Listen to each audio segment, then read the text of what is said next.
Maratha OBC वादासंदर्भात तोडगा काढण्यासाठी शरद पवार आता मैदानात उतरलेत। मुख्यमंत्री एकनाथ शिंदे यांची शरद पवार आज भेट घेणार आहेत। वर्षा निवासस्थानी शरद पवार आणि मुख्यमंत्री शिंदेंची भेट होणार असं समजतंय।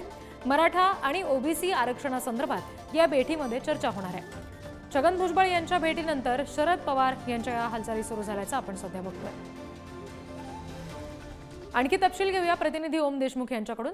ओम, काय नेमकं आजच्या मुख्यमंत्री आणि पवारांच्या भेटीमध्ये घडू शकतं? कारण आता भुजबळांनी भेट घेणं, लगेचच शरद पवार आता मुख्यमंत्र्यांच्या भेटीला येत आहेत। रिद्धी, जसं तू म्हणालीस की छगन भुजबळ यांनी शरद पवारांची भेट घेतली आणि आपण आरक्षणाच्या मुद्द्यावर शरद पवारांनी हस्तक्षेप करावा, आपलं मार्गदर्शन करावं आणि विषय सोडवावा अशा प्रकारची मागणी पवारांकडे केल्याचं भुजबळांनी म्हटलं होतं। खऱ्या अर्थानं तेव्हाच चर्चा सुरू झाली होती की शरद पवार आपली याबाबत नेमकी स्पष्ट भूमिका काय आहे। जसं काल देवेंद्र फडणवीस यांनी देखील प्रश्न उपस्थित केला होता की शरद पवारांनी आणि इतर नेत्यांनी आरक्षणाच्या संदर्भात ओबीसीतून मराठ्यांना आरक्षण द्यावं का याबाबत आपली भूमिका स्पष्ट करावी। याच संदर्भामध्ये आज शरद पवार मुख्यमंत्री एकनाथ शिंदे यांना भेटणार आहेत।